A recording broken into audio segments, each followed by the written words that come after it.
तो कहानी की शुरुआत होती है दो बच्चों से जो एक दूसरे के बिना रह ही नहीं सकते। ये दोनों जुड़वा ट्विंस हैं। लड़के का नाम है एंड्रू और लड़की का नाम एवा।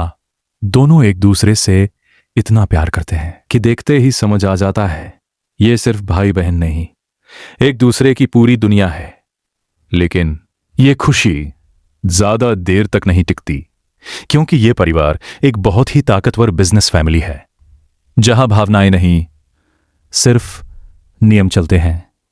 और एक दिन इन दोनों को अलग कर दिया जाता है और छोटी सी एवा पीछे से चिल्लाती रह जाती है, डैडी प्लीज एंड्रू को मत ले जाओ, मुझे अकेला मत छोड़ो।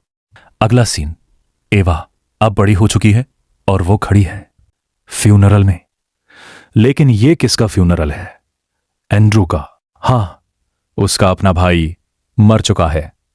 अचानक एवा झटके से उठती है और पता चलता है ये सब एक बुरा सपना था।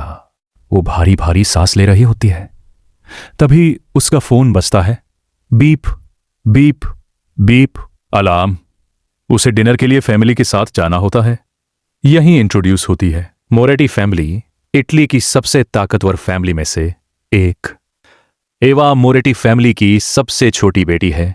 उसकी मां सोफिया मोरेटी है। सबसे बड़ी बहन एंजी मोरेटी है जो पहले से शादीशुदा है।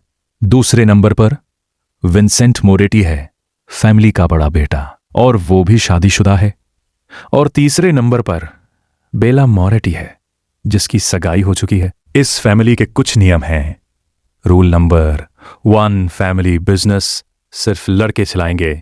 रूल नंबर 2, लड़कियों का काम सिर्फ शादी करना है। एवा तीसरा नियम सुनने ही वाली होती है, तभी पीछे से आवाज आती है, ज्यादा सोचने की जरूरत नहीं है। और वहां खड़ा होता है अलेस्सांद्रो मोरेटी। उसका पिता, कल तुम्हारी डेट है, मोरेटी फैमिली का नाम मिट्टी में मत मिलाना।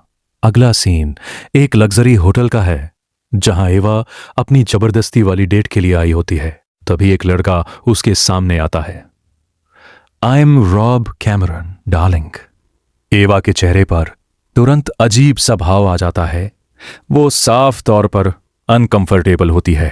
रॉब उसे देखकर मुस्कुराता है। एवा बस हल्की सी फोर्स्ड स्माइल देती है, लेकिन उसकी आंखों में कोई इंटरेस्ट नहीं होता। तभी एक वेट्रेस ड्रिंक्स लेकर आती है। रॉब तुरंत बोलता है, हमने तो कुछ ऑर्डर ही नहीं किया। वेट्रेस कहती है, सर ये ड्रिंक्स उस जेंटलमैन की तरफ से हैं। एवा थोड़ा कंफ्यूज हो जाती है। तभी हमें वो लड़का दिखाया जाता है।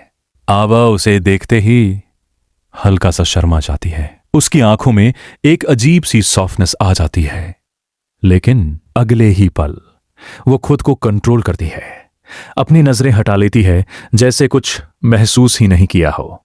लेकिन रॉब उसे इग्नोर कर देता है। फिर रॉब सीधा एवा की तरफ झुककर बोलता है, वैसे डार्लिंग तुम मुझसे शादी करोगी ना? वैसे भी मुझे तुम्हारे साथ 2 बच्चे चाहिए। यह सुनते ही एवा का एक्सप्रेशन बदल जाता है। अब वो इरिटेट नहीं, गुस्से में है। आई एम सॉरी, लेकिन मुझे तुमसे शादी में 0 इंटरेस्ट है। और एक बात, मेरा नाम डार्लिंग नहीं है, एवा है। ये बोलकर एवा तुरंत वहां से उठकर चली जाती है। एवा गुस्से में होटल से बाहर निकल रही होती है। उसका दिमाग पहले ही ओवरलोड हो चुका होता है। ग्रेट, अब घर जाऊंगी तो एंजी मुझे मार ही देगी। वो ये सब सोचते हुए बिना ध्यान दिए आगे बढ़ रही होती है, और तभी उसका पैर कारपेट के कोने में अटक जाता है। उसका बैलेंस बिगड़ता है, बॉडी आगे झुकने लगती है। वो गिरने ही वाली होती है। तभी एक मजबूत हाथ उसे संभाल लेता है। केयरफुल। एवा धीरे से ऊपर देखती है और सामने वही लड़का आकर अवा के सामने खड़ा हो जाता है। तुम ठीक हो?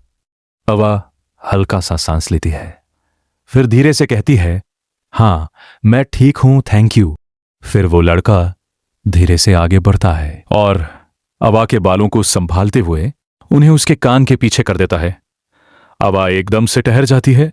उसका दिल तेज धड़कने लगता है, जैसे वक्त थोड़ा सा थम गया हो। मेरे साथ एक रियल डेट पर चलोगी? आवा कुछ पल के लिए चुप हो जाती है, जैसे गहराई से सोच रही हो।